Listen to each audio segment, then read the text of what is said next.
Reading 37, Working Capital Management. Learning outcomes. The candidate should be able to describe primary and secondary sources of liquidity and factors that influence companies' liquidity positions, compare a company's liquidity positions, measures to those of a peer companies, evaluate working capital effectiveness of a company based in its operating and cash conversion cycles, and compare a company's effectiveness with the peer companies, describe how different types of cash flows affect the company's net daily cash positions, calculate and interpret comparable yields on various securities, compare portfolios returns against a standard benchmark, and evaluate a company's short-term investment policy guidelines. Evaluate a company's management and accounts receivables, inventory and accounts payables over time and compared to peer companies. Evaluate the choices of short-term funding available to a company and recommend a financing method. Introduction. The focus of this reading is on the short-term aspects of corporate finance activities, collectively referred to as working capital management. The goal of effective working capital management is to ensure that a company has adequately ready access to funds necessary for a day-to-day operation expense, while at the same time making sure that a company's assets are invested in the most productive way. Achieving this goal requires a balancing of concerns. Insufficient access to cash could ultimately lead to several restructuring of the company by selling off asset recognitions through bankruptcies proceedings or a final liquidation of the company. On the other hand, excessive investments in cash and liquid assets may not be the best use of the company's resources. Effective working capital management encompasses several aspects of the short-term finance, maintaining adequate levels of cash, converting short-term assets into cash, and controlling ongoing payments to vendors, employees, and others. To do this successfully, companies invest short-term funds in working capital portfolios of short-dated, high-liquid securities, or to maintain credit reserves in the form of bank lines of credit or access to financing by issuing commercial paper or other money market instruments. Working capital management is a broad-based function. Effective execution requires managing and coordinating several tasks within the company, including managing short-term investments, granting credit to customers and collecting on this credit, managing inventory, and managing payables. Effective working capital management and also requires reliable cash forecasts, as well as current and accurate information on transactions and bank balances. Both internal and external factors influence working capital needs. We summarize this in Exhibit 1. So these are the internal, external factors that we need for capital. The scope of working capital management includes transactions, relation, and analysis. And focus. Translation includes payments for trade, financing, and investments. Relations with financial institutions and trading partners must be maintained to ensure that the transactions work effectively. Analysis of working capital management activities are required so the appropriate strategies can be formulated and implemented. Focus requires that organization of all sizes today must have a global viewpoint with a strong emphasis on liquidity. In this reading, we examine the different types of working capital and management issues associated with each. We also look at methods of evaluating effectiveness of working capital management. Managing and measuring liquidity. Liquidity is the extent to which a company is able to meet its short-term obligations using assets that can be readily transformed into cash. We'll evaluate the liquidity of an asset. We focus on two dimensions: the type of asset and the speed at which the asset can be converted into cash, either by sale or financing. Unlike many aspects of corporate finance, corporate liquidity management does not involve a great deal of theory or generally accepted principles. For companies that have the luxury of large excesses of cash, liquidity is typically taken for granted, and the focus is on putting the excess liquidity to its most productive use. On the other hand, when a company faces a tighter financial situation, it is important to have effective liquidity management to ensure solvency. Unfortunately, this recognition comes too late for some companies, with bankruptcies and possible liquidation representing their company's final choice. Defining liquidity management. Liquidity management refers to the ability for a company to generate cash when and where it is needed. Liquidity refers to the resources available for an entity to tap into cash balances and to convert other assets or extend other liabilities into cash or use in keeping the entity solvent. For the most part, when we associate liquidity with short-term assets and liabilities, yet long-term assets can be converted into cash to provide liquidity. In addition, long-term liabilities can be renegotiated to reduce the drain on cash, thereby providing liquidity by preserving the limited supply of cash. Of course, the last two methods may come at a price, as they tend to reduce the company's overall financial strength. The challenge of managing liquidity includes development, implementation, and maintaining a liquid policy. To do this effectively, a company must manage all its key sources of liquidity efficiently.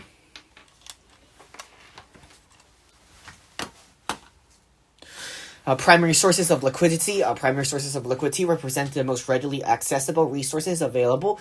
They may be held as cash or as near cash securities.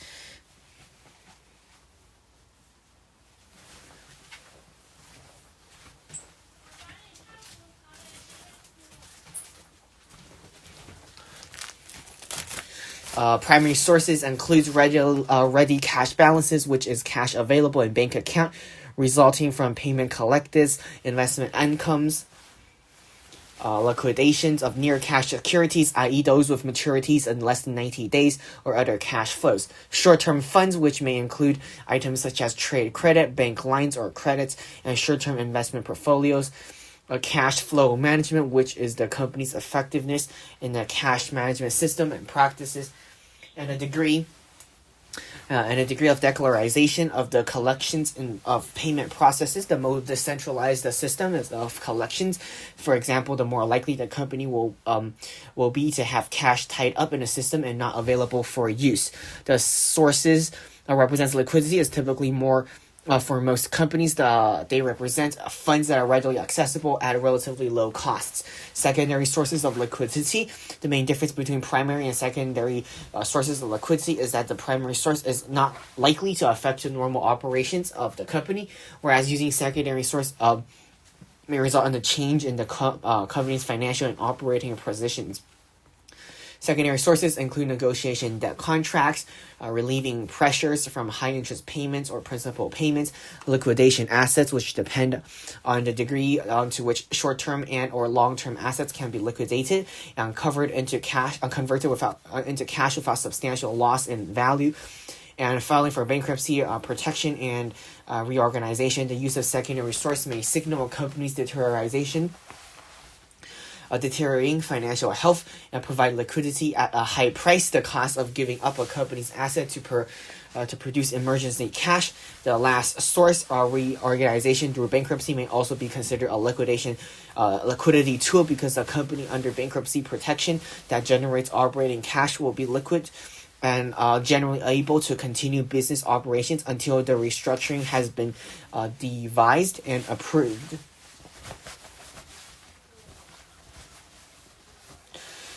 Drags and pulls on liquidity. Cash flow transactions, that is cash receipts and disbursements, have significant effects on a company's liquidity positions. We refer to these effects as drags and pulls on liquidity. A drag on liquidity is when receipts lag, creating pressure from the decrease available in funds. A pull on liquidity is when disbursements are paid too quickly or trade credit available is limited, requiring a company to expand funds before they receive funds from sales that could cover the liability. Major drags on receipts involve pressures from credit managements and deteriorations in other assets, and include uncontrollable receivables, absolute inventory, tight credit. In many cases, drags may be alleviated by stricter enforcement of credit and collection practices. However, managing the cash outflows may be as important as managing the inflows. If suppliers and other vendors who offer credit terms perceive a weakened financial positions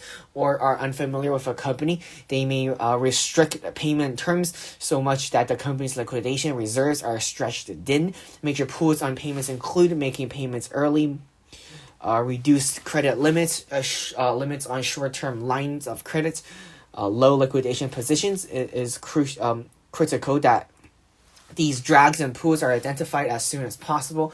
often when they have not yet happened or have just arisen.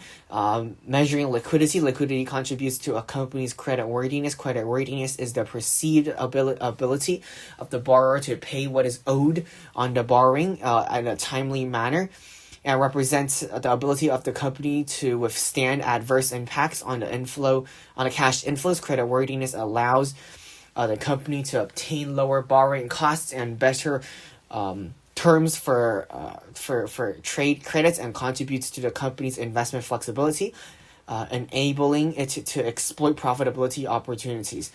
The less liquid the company, the greater the risk it will suffer financial distress, or in the extreme case, insolvency or bankruptcy. Because debt obligations are paid with cash, the company's cash flows ultimately determine solvency. The immediate source of funds from payable bills is cash on hand, proceeds from the sales of marketable securities, or the collection of accounts receivables. Additional liquidity also comes from inventory that can be sold and thus converted into cash, either directly through cash sales or indirectly through cash credit sales. There is, however, some point at which the company may have too much invested in low and non-earning assets. Cash, marketable securities, accounts receivables, and inventory represents various financial ratios can be used to assess a company's liquidity as well as its management of assets over time. Here we will look at some of these ratios in a little more detail. We calculate the liquidity ratio to measure a company's ability to meet short-term obligations to creditors as they mature or come due. This form of liquidity analysis focuses on a relationship between current assets and the current liabilities, and the rapidity with which receivables and inventory can be converted into cash during normal business operations. In short-term financial management, a great deal of emphasis is placed on the levels of the changes in current assets and liabilities. The two most common measures are the current ratio and the quick ratio. The current ratio is the ratio of current assets to current liabilities. Current ratio is current assets divided by current liabilities. Current ratio is the ratio of the quick assets to current liabilities. Quick assets are those assets that can be most readily converted into cash. In most situations, the least liquid of the current assets is inventory. Hence, we typically exclude inventory.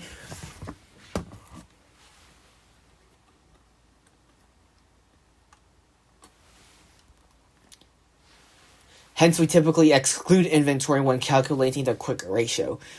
The quick ratio is cash plus short-term marketable investments plus receivables.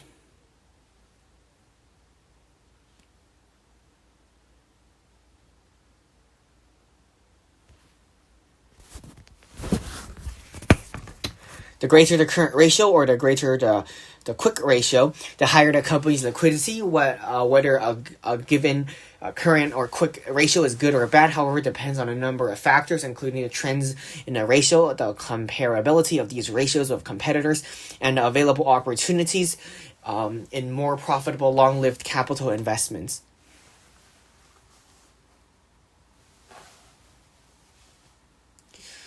The ratio is measured of how many times. Okay, that's just the formula. Here's the formula. The number of days of payables is also referred to as the days payable outstanding, and the average days payable purchases are not an item on published financial statements. If you are evaluating a company's payables, you can estimate its purchasing by using what you know about the company's cost of goods sold and beginning and ending balance in inventory. Each of these turnover ratios and numbers of days helps tell a story of how the company is managing its liquid assets. Like all ratios, the number themselves do not indicate much, but when we put these together with trends information on the company's profitability and information about creditors, we develop a good understanding of a company's performance. Some of the major applications of these types of analysis includes performance evaluation, monitoring credit worthiness, and financial projections. Both ratios are useful only when they can be compared. The comparison should be done in two ways: comparisons over time for the same company and over time for the company compared with its peer group. Peer groups can include competitors from the same industry as the company, as well as other companies with comparable size and financial situations. Consider Walmart Stores Incorporated. We can see the change in the current ratio and quick ratio over the fiscal year 1992 through 2005, Exhibit 2, Panel A. Here we see that the current ratio has declined, yet the quick ratio has increased slightly. We can see what is driving this trend in Panel B of the exhibit. What drives this efficiency is the management of inventory, which results in the holdings of inventory fewer days, as indicated by the downwards trend of the number of days in inventory. Putting it in perspective, the trend may be because of, in parts, the product's shift. When Walmart Stores increases its presence in grocery store line of business, another driver of is increasing a number of days of payables, which means the company is taking longer to pay what it owes suppliers. Comparing Walmart with Target Incorporated, codes in 2005 fiscal years, as shown in Exhibit 3, we see differences among these three competitors. These differences may be explained in part by the different product mixes, as well as the different inventory management systems and different inventory suppliers. The different need for liquidation may also be explained in part by different operating cycles of the companies. We could combine the number of days of inventory, number of days of receivables, and the number of days of payables to get a sense of the company's operating cycle and net operating cycle. The operating cycle is a measure of the time needed to convert raw materials into cash from a sale. It consists of two numbers of days inventory and a number of days of receivables. The operating cycle does not take everything into account. However, because the available cash flow is increased by deferred payment to suppliers, the deferral is considered in the net operating cycle, also called a cash conversion cycle. The net operating cycle is a measure of the time from paying suppliers for materials to collecting cash from the subsequent sale and of goods produced from these suppliers. It consists of the operating cycles minus the number of days of payables. In general, the shorter these cycles, the greater the company's cash generating ability and the less its needs for liquid assets or outstanding finance. For many companies, the cash conversion cycle represents a period of time that requires financing. That is, the companies offset some of its financing needs by deferred payments through payable terms, but the remainder must be financed. Managing the cash positions. Although the mix of magnitude of data items may change from day to day, the goal is the same: ensuring that the net cash positions is not negative. Ideally, the company's daily cash inflows and outflows will be equal, but that is rarely the case. Without the reliability of the matching of these flows, companies must take other steps to ensure that the flows net out each other. Most companies try to avoid negative balances because the cost of garnering daily funds by issuing debt or borrowing on bank overdraft facilities it's very costly. Although the cost of maintaining small short-term investment portfolios in terms of opportunity cost is regarded as an acceptable cost of doing business. In addition, it is difficult to borrow the exact amount needed, so many companies borrow a little extra to be safe and invest any small excess overnight at lower rates than it could have invest earlier in the securities with higher rates. To manage the cash positions effectively, the Treasury function, which is usually responsible for this activity, must gather information from various sources at all times during the day, making decisions based on the latest information. Several critical factors help determine how a company can establish an efficient cash flow system. In many cases, the central treasury function may not be able to dictate how the company collects from customers or pays its vendors. What it can do, however, is use the best services and techniques associated with the company's payment configurations. As an example of typical cycles of cash management information that occurs daily, consider the process outlined in Exhibit 4. This hypothetical schedule shows how important it is to have an efficient, smooth-flowing information system that can meet the time requirements. Forecasting short-term cash flows. Forecasting cash flows is necessary to allow effective management of working capital accounts. For cash forecast to be effective, it has to be relatively precise. However, a forecast that is precise may not be accurate. That's kind of hard to think. forecast as precise may not be accurate. There are many factors that are outstanding to a company's control, such as the general economy, unexpected raw material shortage, and changing interest rates. The uncertainty in forecasting encourages companies to maintain some minimal level of cash on hand as a buffer. Minimum cash balances. Most companies want a cash buffer as protection from unexpected cash needs, or to provide the financial flexibility to take advantage of attractive opportunities, such as procuring raw material inventory at a discount. This buffer is often expressed as a minimal desired cash balance. The size of this buffer depends on several influences, including the variation in the levels of the company's cash inflows and outflows, the company's ability to access other liquidity sources, and a company's ability to access borrowing facilities with little lead time. Identifying typical cash flows. Having an accurate forecast can help a financial manager make better use of the company's financial history. Many products lines, especially those that are not in high growth stages, but rather are in steadier, mature stages, will have similar cash flows from year to year or season to season. If an extensive database has been established, it will be possible to draw reasonable projections from the current period or longer. Even if cases of heavy growth through mergers and acquisitions, companies should try to transfer the acquired company's cash flow history to be used as a starting point for consolidating the new operations into the rest of the company. The cash managers must identify cash flow elements to build a reliable forecast. These elements are not difficult to identify in general terms, but it is much harder to define them more specifically to be able to collect data regularly. The cash elements that comprise a total forecast vary from company to company. However, it is good practice to identify the elements that pertain to any one individual company. Exhibit 5 shows typical elements arranged in as inflows and outflows.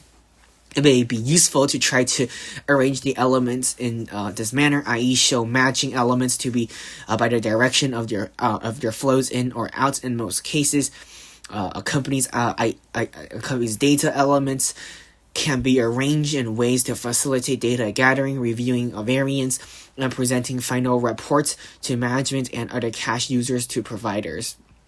These elements should reflect real cash flows, excluding such items as depreciation or accruals that are paid at a later date. Cash forecasting systems. Cash forecasting should be structured as an system in order to be effective, and to do this, several aspects of the forecast must be considered. We provide some examples of these aspects in Exhibit 6, which highlights each aspect for 3 different forecast horizons. In some cases, one aspect may be more important than others. For instance, if daily cash is being handled fairly easily, it may be more critical to spend time and resources to ensure that the medium-term forecasting part of the overall system is functioning at a highest level of reliability. In addition, some factors such as the format or time horizon should not be changed arbitrarily, because change may affect their accuracy and reliability levels. Monitoring cash uses levels. Another facet of cash forecasting is monitoring and controls. Managing the cash position essentially means keeping a running score on daily cash flows. Monitoring daily cash flows is a key aspect of the company's cash forecasting system, and that the financial managers in charge of managing the cash positions must know the company's cash balance in the bank on virtually a real-time basis. However, it's really not forecasting and such, because most of the transactions are actually known. The challenge lies in the collection of this known information and time to do so. Something with the information, for example, receiving information about a deposit too late to transfer the funds renders the information valueless. To receive the appropriate information on a timely basis, information should be gathered from principal users and providers of cash, supplemented by short-term cash projections. In days or even throughout the current day, the minimal level of cash available is estimated in advance. Adjusted for a known funds transfer, seasonality, and other factors, and is used to target balance figures for each bank. Note that most companies use one major bank as their lend bank or concentration bank, and control the balances for the bank through one main concentration account. With the target applied to main accounts, many large companies, more than one concentration bank is possible. By managing the class positions in many concentration banks quickly makes the system complex and requires an efficient information processing system. For most companies, it is necessary to manage a cost position with the assistance of short-term investments and borrowing. These short-term liquidity sources help counter the excess and deficits that are typically occur in a company's cash flows. The short-term investments are usually kept in a portfolio that is very liquid with short maturities. In this way, funds are available whenever they are needed, but the company gives up the extra yield that might have been earned if the investments were made for longer periods of time or when securities were with less liquidity. Short-term borrowing is for very short periods of time, but a borrower may find it more economies of borrowing for regular periods, such as 30 days, to reduce the number of transactions and associated paperwork. Also, by extending the borrowing period, companies can usually obtain better rates and availabilities of funds than if continually borrowed very short maturities. Many companies faces predictable peaks and valleys in the businesses throughout the years. For instance, manufacturer and consumer electronics producers achieve a bulk of their sales during the holiday shopping season from late November through the end of the year, which means that they have built up of products that are shipped well before they receive payments. Thus, they have a finance and inventory roll out before they receive any cash. During this period, they are likely to use up most or all of the temporary access funds they set aside or to tap into the credit lines they arrange for this purpose. When sales rose and during the busy shopping season, they use the proceeds to pay down the borrowing and then invest the access. Other influencing factors on the company's cash needs may be associated with non-operating activities such as major capital expenditure programs, mergers and acquisitions, sales and depositions of company assets, and the timing and long-term financial transactions, such as bond issues, private placements of debt or equity, and equity issues. Predicting the peak needs caused by seasonality and other non-operating activities is important if the company is going to borrow funds to cover the needs. If a company sets aside too much, it will incur excess costs that are not justified.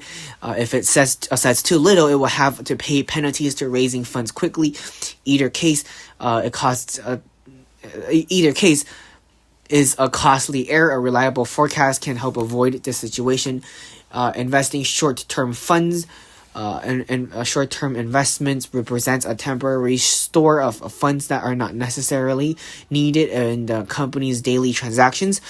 If a substantial portion of the company's working capital portfolio is not needed for short-term transactions, it should be separated from the working capital portfolio and placed in a longer term portfolio. Such longer term portfolios are often handled by another area or are handled by an outside money manager under the company's supervision. In this way, the risks of maturities and portfolio management of longer term portfolios can be managed independently of the working capital portfolio. Short-term working capital portfolios consist of securities that are highly liquid, less risky, and shorter in maturity than other types of investment portfolios.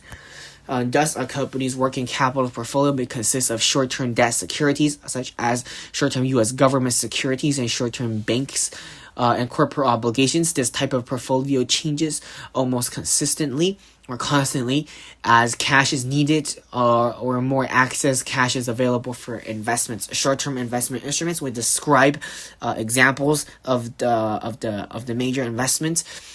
For short-term investments, Exhibit 7, the relative amounts of each security can vary from one company to another depending on a company's risk tolerance and how quickly the invested funds will be needed.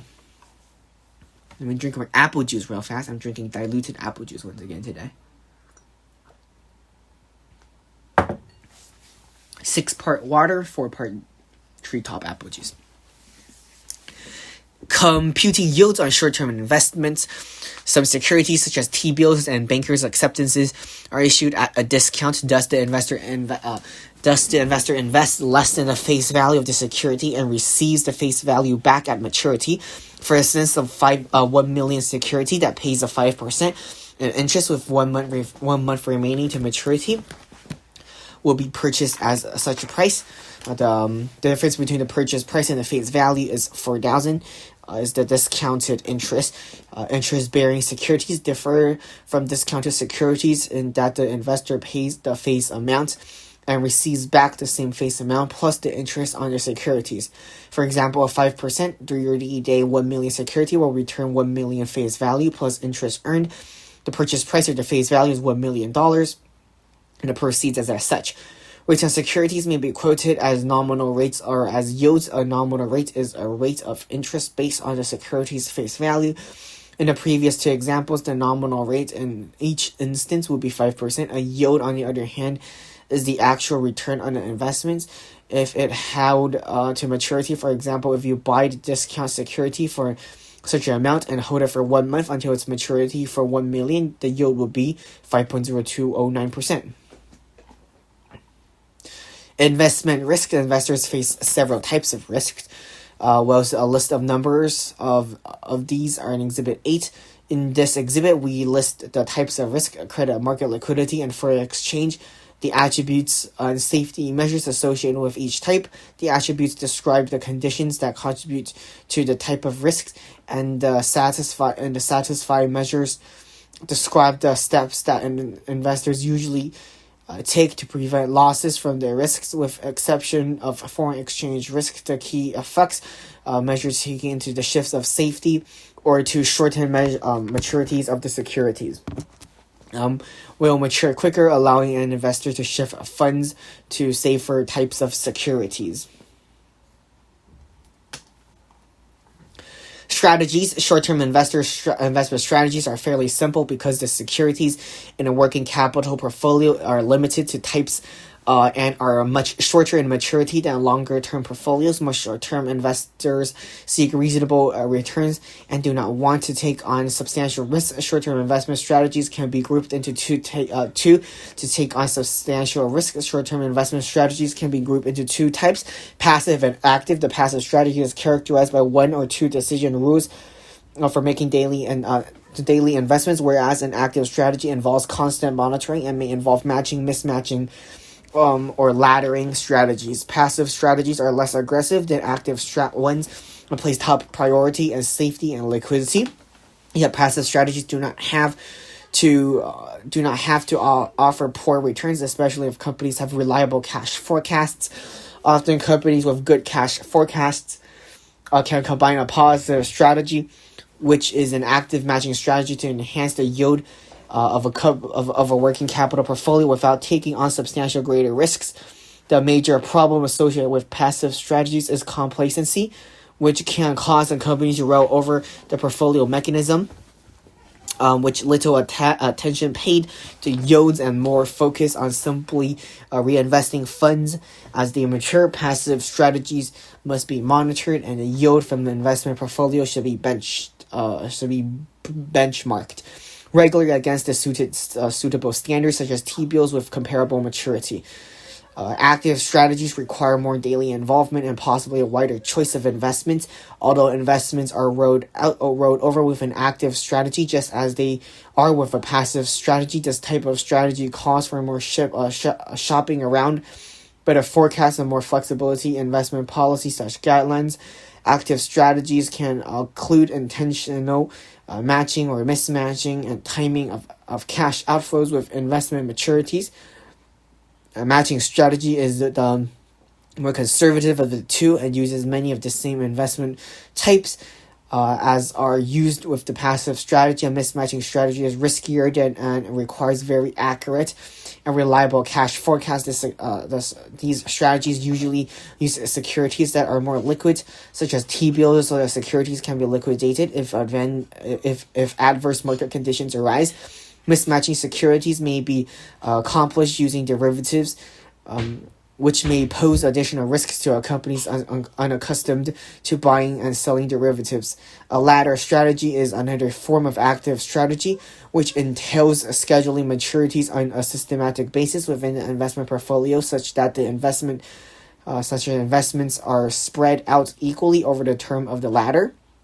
A laddering strategy falls somewhere between a matching and a passive strategy. Laddering strategies have been used effectively to managing long-term investment portfolios. By laddering also should be an effective short-term strategy. Managing a working capital portfolio involves handling and safeguarding assets of the company. Accordingly, companies with investment portfolios should have a formal written policy/guidelines that protects the company and investment managers. Investment policy/guidelines should not be very lengthy, especially because they may be understood by the company's investment managers and communicated to the company's investment dealers.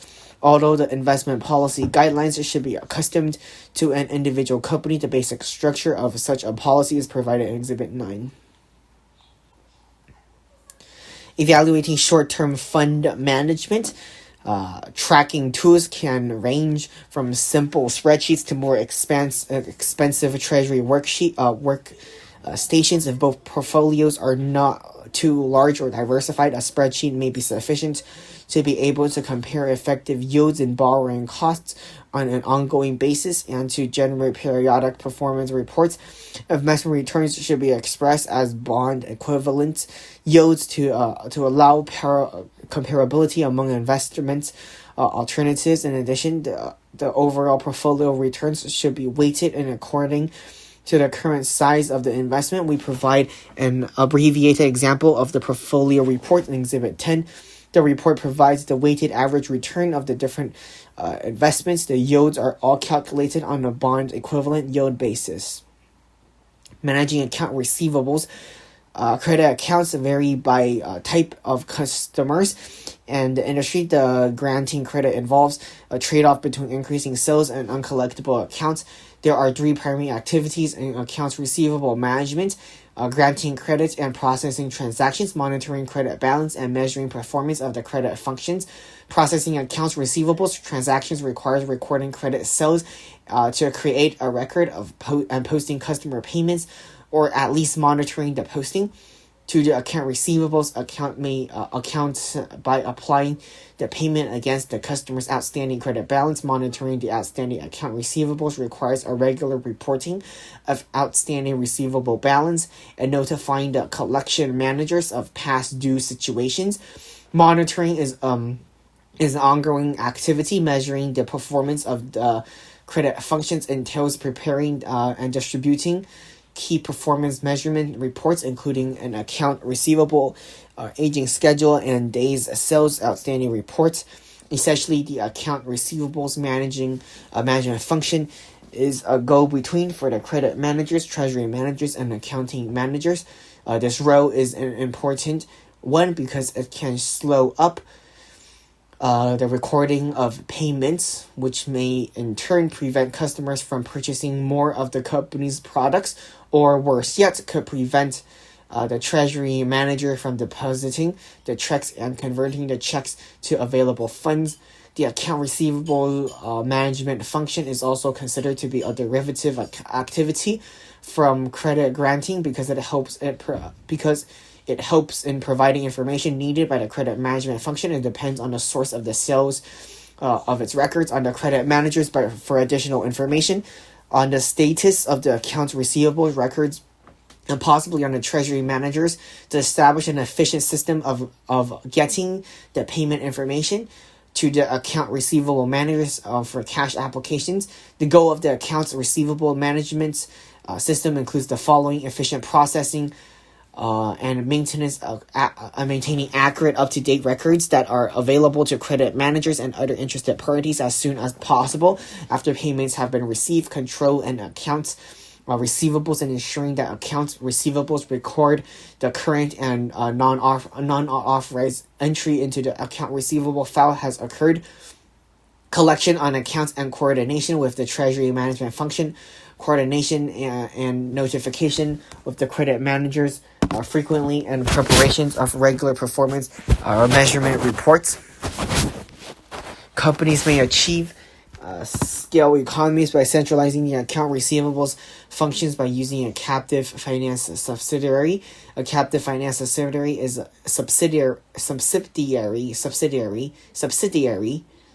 Capital finance subsidiary is a wholly owned subsidiary of the company that is established to provide financing to sales of the parent company.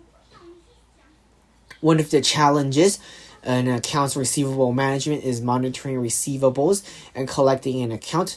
Many companies resort to outsourcing the account receivable functions, primarily to increase the collection and account.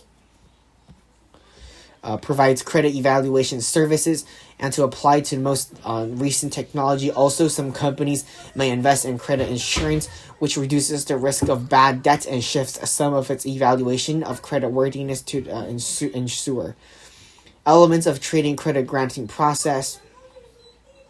Managing customer receipts.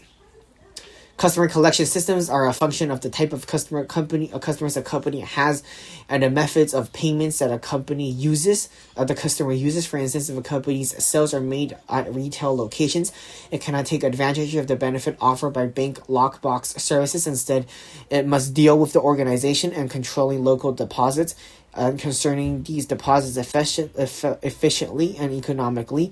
On the other hand, if a company manufactures and sells produced in other businesses, it can use a bank lockbox services to expedite processing and clearing the check payments. We illustrate a typical network of a company with both electronic and check payments. In Exhibit 11, checks from one type of customers are directed to a bank lockbox, while electronic payments from another type of customers are transmitted through electronic fund transfer through one of the available networks, such as the Automated Clearing House or the ACH system and the gyro system. The ACH system is an electronic payment network available to businesses, individuals, and financial institutions in U.S. territories, and Canada. The gyro system and postal-based system in Europe and elsewhere. In most cases, the best practice for collection involves those that establish of a system that accelerates payments as well as their information content, such as the customer's name and identification number, which invoices are being paid. From the collecting company's point of view, the way to achieve the best practice was to establish an electronic connection network. This can be applied to either retail or wholesale companies. Retail payments can be made by credit/debt cards or electronic checks, which are converted to electronic debt or digitized images, or by direct debt. These payments clear electronically and can be facilitated through the point of sale, the POS system, which are systems that capture the transactional data that the physical locations in which the sales is made. A direct debit program is an arrangement whereby a customer authorizes a debt to a demand account and is used by companies such as utilities, telecommunication service providers, cable companies, insurance companies, and credit card companies to collect routine payments for services. If payments cannot be converted to electronic payments, the next best practice is to use the bank lockbox service. The lockbox service is coordinated with the banking institution in which the customer payments and mailed to the post office bank, and the banking institution retrieves and deposits these payments several times a day, enabling the company to have use of the fund sooner than in centralized systems in which customers' payments are sent to the company. In acceptable banks, lockbox arrangements, and one in which the check deposited today are available tomorrow or the next business day. This one-day availability lays the groundwork for the best practices and cash concentrations. Calculation gives the average number of days it takes to deposit checks to clear. So here's the equation. If the float factor is very small, e.g. less than 1, it is possibly worthwhile to investigate further to determine whether same day wire transfers from a deposit account is warranted. Assume that the depository account is with a bank other than a company's lead bank. The float factors only measures how long it takes for checks to clear. Now, how long it takes to receive the checks, deposits them, and then have them clear. However, it is very useful and can be computed easily for any dispositionary accounts. Cash concentration involves two major activities: consolidating deposits and moving funds between company accounts or to outside points. The best practice for cash concentration may be different for consolidating deposits than for moving funds, depending on the timing required and the availability of the funds by being transferred. For bank lockbox concentrations, assuming that the checks clear in one business day, on average, the concentration technique of choice in the electronic funds transfer method. In this method, banks lockbox personnel cause in a deposit via or through a reporting service or directly to the concentration bank. The concentration bank creates an electronic fund transfer debt that clears overnight, giving the company available funds in its concentration account. This system can be set up to run with or without intervention by the company's cash managers. In most cases, the best practice does not involve any intervention. Electronic funds transfers often distinct advantages to companies that use them for concentration of funds. First, they are substantially cheaper than the alternative, the wire transfer. In addition, they are reliable in that the transfer can be made a part of a routine that can be performed daily without expectations. Even small payments that would not be economically to transfer out by wire can be transferred economically by the electronic fund transfer. Evaluating account receivable management. There are numerous ways of measuring account receivable performance. Most of them deal with how efficiently outstanding account receivable items can be converted into cash. Measures can be derived from general financial reports as well as more detailed internal financial records. Many measures such as the number of days receivables can be calculated easily from the financial statements. The standard number of days received to evaluate the total receivable outstanding, but does not consider the age distribution within the outstanding balance. Managing inventory. The primary goal of an inventory system is to maintain the level of inventory so that the production managers and sales managers can make and sell the company's products without more than necessary invested in the asset, like cash and accounts receivable management. Inventory management involves a balance of having sufficient inventory but not too much. Inventory is the current asset that's created by purchasing, paid by accounts payable, and funded by the treasury. The investments in inventory does not produce cash until it is sold or otherwise deposited. Excessive levels of inventory can possibly overstate the value of the inventory because the more there is on hand, the greater the potential for obsolete inventory, which can be sold off. But as a discount, storages of inventory results in lost sales. The amount of inventory that the company holds or feels it has to hold creates a financial requirement for the company. If the company's product lines are more diverse, or if its production processes are more involved in using inventory to make final products, and then stores the products, the company may have significant financial investments in inventory. The investment in inventory has been quite staggering for many companies, which has caused them to look at new inventory management techniques, new techniques in inventory control, aided by the improved technology, have established several substantial reductions of the inventory levels. A company must maintain and still be able to produce, to make products and have them available for sale as needed. For instance, newer just-in-time approaches to inventory management has lowered required inventory balance to cement major trading partner relationships. The motives for holding inventory, which dictates how much inventory will be held and in turn how much working capital will be tied up in inventory, are very similar to the need for holding cash. The major motives include the transactions motives, the precautionary motives, and the speculative motive. The transactions motive reflects the need for inventory as part of their routine production. So cycle inventory need is equal to the planned manufacturing activity.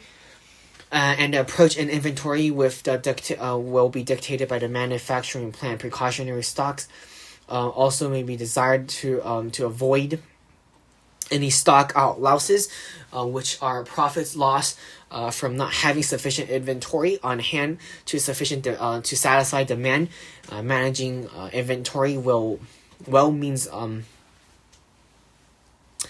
Managing inventory well means keeping extra inventory, especially if it becomes obsolete quickly. At a minimum, to do this, a company must have a reliable forecast and a flexible inventory approach. In addition, many companies do not have a reliable forecast, maintain a reserve as the precaution for shortfalls in the plan. Of course, how much stock is determined by the lead time for additional inventory purchases, the length of time to take to deliver final products to the market, and how much can be spent on extra inventory. In certain industry, managers may acquire inventory for speculative reasons, such as ensuring the availability of pricing of inventory. Inventory managers working together with purchasing managers can benefit from out of the ordinary purchases. For instance, if a publisher is certain that the paper costs will be increasing for the next year, it can buy more paper in the current year and store it for future use. This decision assumes that the storage costs are not greater than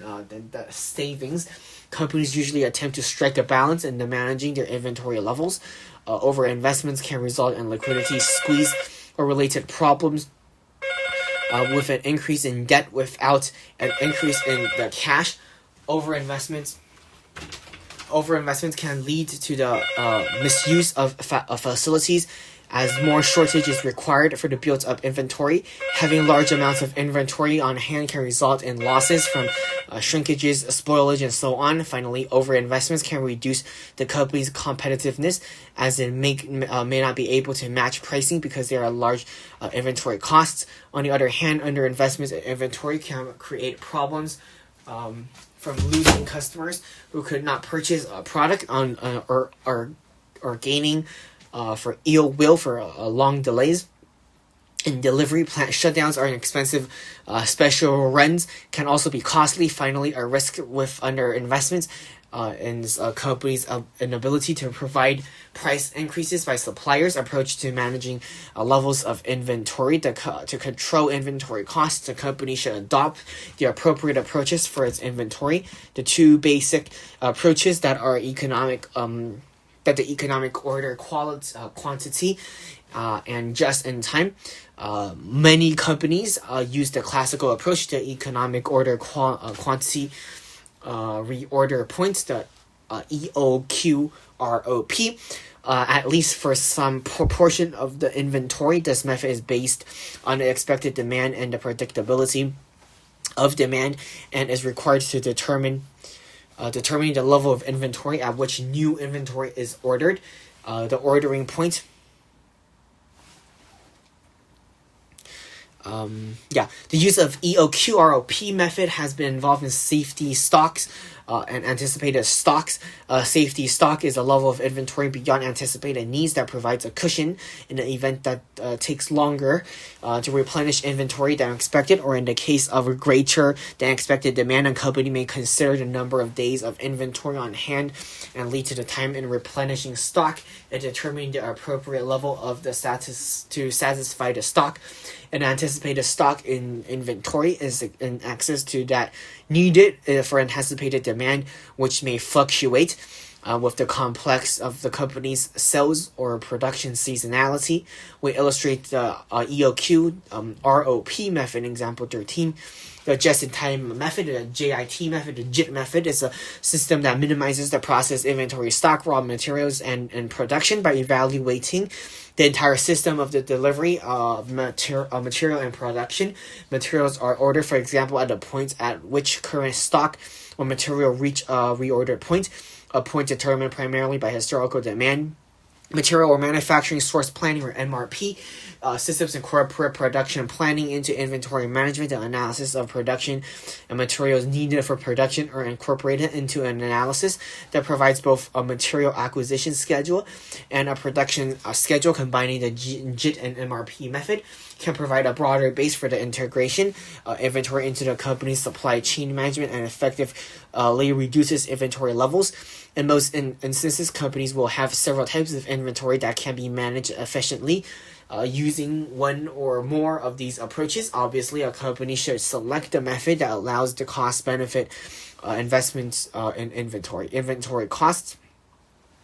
There are several component costs of inventory. Some component represents opportunity cost, whereas others may be real cost. The component cost includes ordering, carrying stock out, and policy. Evaluating inventory management. The most common ways to measure a company's investments in inventory and evaluate its inventory management is to compute the inventory turnover ratio and the number of days of inventory. The inventory turnover is a rough measure, but it is simple to calculate and compare with other standards or past histories.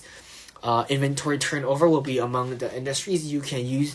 You can see an example 14, which provides a calculated inventory turnover and number of days of inventory for various industries. Furthermore, the inventory turnover may differ among companies within an industry because the different product mixes. For example, in fiscal year 2005, Walmart stores has an inventory turnover 7.5 times compared to Target's 5.7 times. The differences may be because the Walmart's greater foothold in a higher turnover grocery business as compared with Target's. Although the analysis of trends is important, care should be taken when interpreting changes. For example, a decrease in the inventory turnover may mean that more inventory is on hand and is not moving through manufacturers and being sold. On the other hand, a decrease in inventory turnover may indicate a change in the company's product mix, or may mean that the company is reducing its risk of inventory stock outs. Managing account payables. Accounts payables are amounts due suppliers of goods and services that have been not been paid. They arise from the trade credit, which is a spontaneous form of credit in which a purchaser of a good or a service effectively financing its purchase by delaying the date at which payment is made. Trade credit may involve a delay of payments with a discount for earlier payments. The term of the latter from the credit are generally stated in the discount form. A discount form the purchase price is allowed if payments is received within a specified number of days. Otherwise, the full amount is due by a specified date. For example, in terms of 20 divided by 10 net 30, or 20 out of 10 net 30, indicates that 2% discounts is available in the account if it was paid within 10 days. Otherwise, the full amount due will be in the 30th day. The term will differ among industries, influenced by the traditions within the industry, terms of competitors, and current interest rates. A key working capital link in purchasing inventory payable process. This process is concerned with the procurements of goods, finished or not, that becomes the company's item for sale, handled efficiently. The process minimizes excess funds in the pipeline. Handed inefficiencies, the process can create a severe drain on a company's liquidity, trying up funds and reducing the company's financial reserves. Inefficiencies may arise in managing purchasing, inventory, and payables. Each area has to be organized and effectively linked with the other areas. Purchasing can often influence how payments are to be made, and in terms of the credit, here again, purchasing management needs to be kept informed as to the types of payments mechanisms and a company can handle to avoid agreeing with suppliers to make payments in the medium that the company does not yet support. The effective management of account payables is an important working capital management activity because inefficient payable management may result in opportunity costs from payables made too early, lost opportunities to take advantage of trade discounts, and failures to use the benefits of technologies offered by e-commerce and other web-based activities. Accounts payables is the final step in the procurement cycle because it combines the paperwork, approval, and distribution, disbursements of funds. An effective account payable function helps integrate the components of the cycles that does not require the under economical outlays of the company's funds until the outlay is due. A company may not believe that it needs a formal guideline or policy to manage the functions well. However, there must be some methods to ensure that payable practices are organized, consistent, and cost effective. For example, if payable management is decentralized, and more than one operating entity deals with the same supplier, the credit term offered will to each entity should be the same unless there are special circumstances such as volume constraints and that warrants different terms. To handle payable effectively, a company needs rules to ensure that the company's assets are not being depleted necessarily. There are several factors that companies should consider as guidelines for effectively managing its accounts payables, including financial organizations' centralizations, number, size, and location of vendors, trade credit and cost of borrowing or alternative costs, control of disbursement floats, inventory management, e-commerce, and electronic data interchange. For example, stretching payables, also known as purchasing on payables, when it stretches beyond its due date, is sometimes done by corporate cash managers and other financial managers. Stretching payables is taking advantage of vendors' grace period. The evaluation of payment stretching opportunities is fairly straightforward. The number of additional days that payments can be extended or stretched is determined and valued by applying the company's opportunity cost for the additional day. The dates, time, and amounts of the payables. For example, if a payable that is averaged 100,000 can be stretched for an additional 7 days, the company gains an additional 7 days use of its funds. This opportunity cost can be valued by multiplying the amount of 100,000 by the company's opportunity cost for short-term funds or short-term funds. For example, if the company estimated cost of short-term funds is 8% annually, or 0.02191% daily, the value of the stretch of 100,000 payment for 7 days is 153.42 cents. The value of each opportunity cost can be valued in a way to determine the overall benefit, which can be then be weighted against the cost. There are basically two countering forces. Paying too early is costly unless the company can take advantage of discounts, and paying too late affects the company's perceived creditworthiness. The economics of taking a trade discount. One key activity that companies should review from time to time is the evaluation of the trade discounts. Trade discounts should be evaluated using the formula shown below, which computes the implicit rates of return that is represented by the trade discount offers. That is the equivalent return to the customers of an alternative investment. The cost of funds during the discount period is 0%, so it is beneficial for the customer to pay close to the end of the discount period. Once the discount period ends, the cost of the credit to the customer jumps up and then declines as the next day is approached. For example, if the terms are 210 net dirty, which means that there is a 2% discount paying at 10 days, and if not, the total amount is due by 30th day. The cost trade is 109% of the credit pay and 20th day, but only 44.6% if paid on a 30th day. Let me drink my apple juice.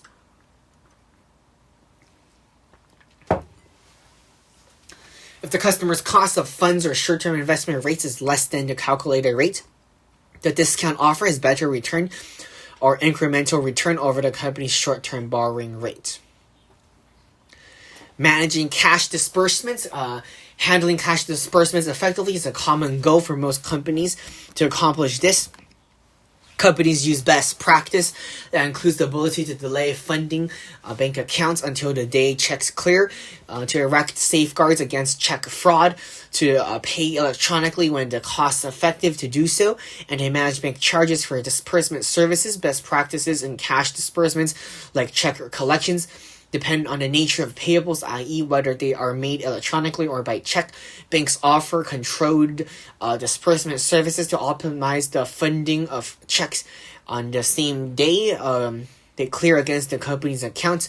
When combined with a positive pay service, which provides a filter against check fraud, this method provides the best practice in handling paper-based or check disbursements, evaluating account payable management. The number of days of payables, which is also referred to as the average age of payables, is the useful measure in evaluating a company's credit extension and collection. If the account payables balance from the company's balance sheet is $450 million, the amount purchased of such amount, then we can utilize the number of day payables formula. Compared to the days of payables when the credit under which the credit is granted to the company is important, paying sooner than necessarily is costly in terms of the cost of the credit, and paying later then the net day is costly in terms of the relation with suppliers.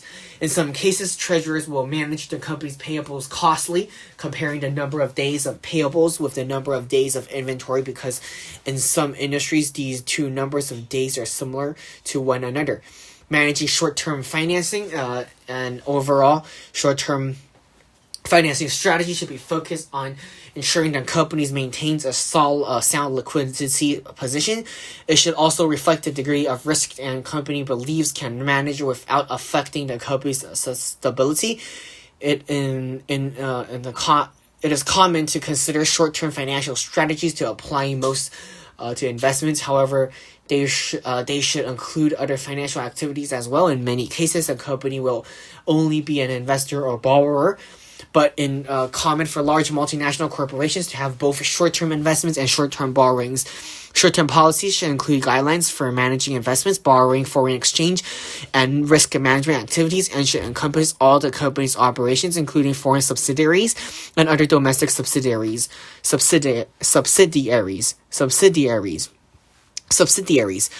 That are self-financing. The guideline accomplishes several things. Too often, companies do not explore their options sufficiently, and as a result, they do not take advantage of cost savings that some forms of borrowing offers. This lack of awareness usually indicates the company's treasurer may not be familiar with the common forms of short-term borrowings that has not factored them into the effective borrowing strategy. Sources of short-term financing and the main types of short-term borrowing alternatives the borrowers should consider includes bank sources as well as money market sources. The main type of bank short-term borrowing includes uncommitted and uncommitted bank lines of credit and revolving credit agreements, or the revolvers. The latter two types can be unsecured or secured depending on the company's financial strength and the general credit situation, which may vary from country to country.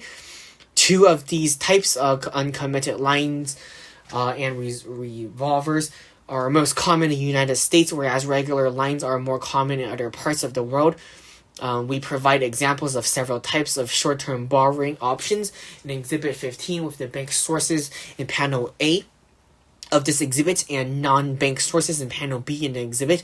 We provide a primary feature for each type of borrowing, including the typical users, sources, for the alternatives and base rate for computing interest, types of compensation required, and any other comments. Uncommitted lines of credits are, as the name suggests, the least reliable form of bank borrowing. A bank may offer an uncommitted line of credit an extended period of time, but it reserves the right to refuse to honor any requirements for the use of the line. In other words, an uncommitted line is very unstable, and is only as good as the bank's desire to offer it. Therefore, companies should not rely very much on uncommitted lines. In fact, banks will not officially acknowledge that the uncommitted lines are unstable, which means that uncommitted lines cannot be shown as a financial reserve. In the footnote of a company's financial statements, the primary attraction of uncommitted lines is that they do not require any compensation other than interest.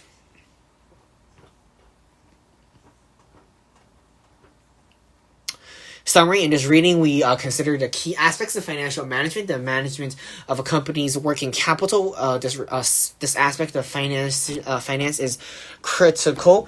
One in that it ensures, if done effectively, the company will stay solvent and remain in business. If done improperly, The results can be disastrous for the company. Working capital management covers a wide range of activities, most of which are focused on or involve the company's cash levels, competing uses of the company's cash, which is often a scarce resource, creates the need for an efficient method of handling the short-term financing of company activities. Major points that were covered in this reading: understand how to evaluate a company's liquidity positions, calculate and interpret operating and cash conversion cycles, evaluate overall working capital effectiveness of a company and comparing it with another peer companies, identifying the components of cash forecast to be able to prepare a short-term, i.e. up to 1 year cash forecast, understanding the common types of short-term investments and computing comparable yields on securities, measuring the performance of a company's accounts receivable functions, measuring the financial performance of a company's inventory management functions, measuring the performance of a company's accounts payable functions, evaluating the short-term financing choices available to a company, and recommending a financing method. Working capital management is an integral part of the financial management of a company because many short-term activities have effects on long-term financial decisions. Having an effective short-term financial strategy, for example, allows a company to plan ahead with the confidence that the short-term concerns are being handled properly. Perhaps unlike other areas of finance, short-term finance has more qualitative features, making each company's case somewhat different from another's. This unique nature, combined with the short time frame associated with the aspect of finance, makes the short-term finance a dynamic, changing activity. Okay. All right, so that is reading 37. I do hope my reading stuff is helpful, and I hope to see you guys next time. My show notes, or my notes for the CFA Level 1 program curriculum are on Amazon. You guys could go to the link below and see the links. All right, portfolio management. Finally, we're going into our next topic. So, I'm going to see you guys next time. We're going to go into portfolio management, our next major topic. Okay, so, yeah, goodbye.